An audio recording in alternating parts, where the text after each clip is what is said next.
When it comes to the thyroid, I think the thyroid is commonly looked at, but heavily misinterpreted. I think that the thyroid should be optimal because it is the master gland, and its goal, the thyroid hormone, that's thyroid stimulating hormone's goal, is to make thyroid hormone. And the hormone that's needed most, the active form of the thyroid hormone, is free T3. So why is it that it's not standard of care that we check a free T3 level? It blows my mind, because I believe in getting to the root cause, like what is really going on. If your free T3 level is not optimal, why isn't it? So I live in the world of why, like why not? Why isn't this? Why isn't that? And that's how I'm able to help connect the dots for patients.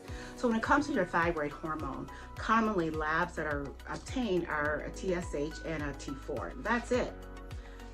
No attention to free T3, reverse T3, TPO. TPO, that's thyroid peroxidase antibody, which is elevated in situations where there's Hashimoto's thyroiditis.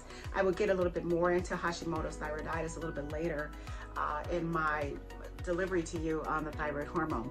But I just think it's very important that we understand that when it comes to the thyroid, it's not just about giving medications, hey, just to make the thyroid function better. What else is going on in your body? What else can you do to contribute to the functioning and the production of free T3, which is actually the active form of the hormone? That's why we take it. As it turns out, Synthroid, or levothyroxine is the generic form of Synthroid, it's actually T4. However, the active form of the hormone is really T3. So physiologic changes that happen in the body is to convert T4 to T3. And that happens when your body has adequate amounts of iodine, selenium, zinc. You can find all of those in a thyroid support for supplementation. That's iodine, selenium, and zinc, or incorporating more of that into your diet.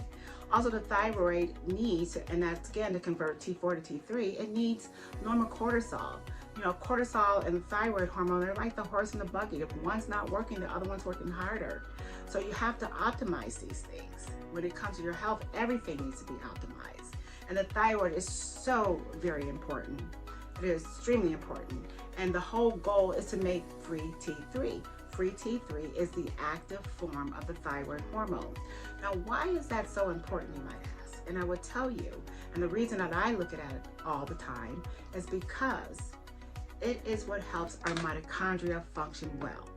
When you don't have adequate amounts of free T3, your mitochondria is suffering and it is dysregulated. And you have to get that optimized for sure. Why is that important? The mitochondria, Biology 101, it is the powerhouse of all of your cells. It makes ATP. ATP is energy.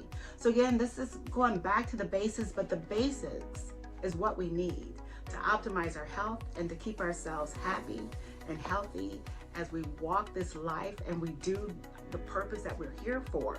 And so in order to do that, our body's got to be well. Give yourself what it needs.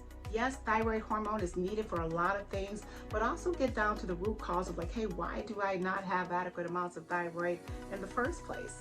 Let's help figure that out by looking at those things that we need to help optimize your thyroid function.